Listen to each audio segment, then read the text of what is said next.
دوسری جانب مسلم لیگ نون کی چیف آرگنائزر مریم نواز نے شدید تنقید کی ہے، کہا ہے کہ یہ ہمیں کہتے تھے کہ چوری نہیں کی تو تلاشی کیوں نہیں دیتے، آج میں کہتی ہوں کہ اگر تم نے چوری نہیں کی تو تلاشی کیوں نہیں دیتے۔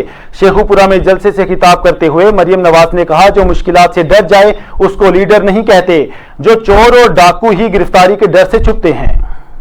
قوموں کی زندگیوں میں مشکل وقت آتے رہتے ہیں، لیڈرز کی زندگیوں میں مشکل وقت آتے رہتے ہیں، امتحان کے وقت آتے رہتے ہیں، لیکن جو امتحان سے ڈر کے چھپ جائے، جو مشکل سے ڈر کے چھپ جائے، جو اپنی قوم کو مشکل وقت میں اپنی جماعت کو چھوڑ کے چارپائی کے نیچے چھپ جائے، اس کو کیا کہتے ہیں؟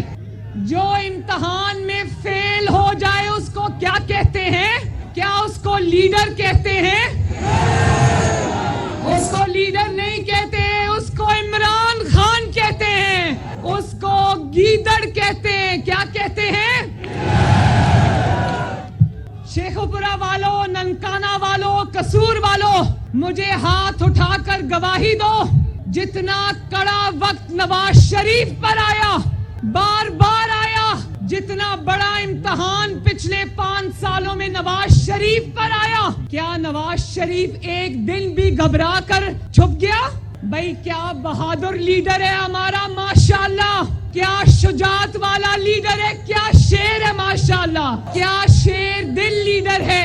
اس نے اپنے کارکنوں کو اپنی ڈھال نہیں بنایا، میرے بچوں اس نے آپ کو ڈھال نہیں بنایا، اس نے آپ کو سڑکوں پہ ڈنڈے کھانے کے لیے نہیں چھوڑا، وہ اپنی بیٹی کا ہاتھ پکڑ کر گرفتاری دینے کے لیے پاکستان آیا اور کہا کہ اگر کسی کو قربانی دینی ہے تو نواز شریف دے گا۔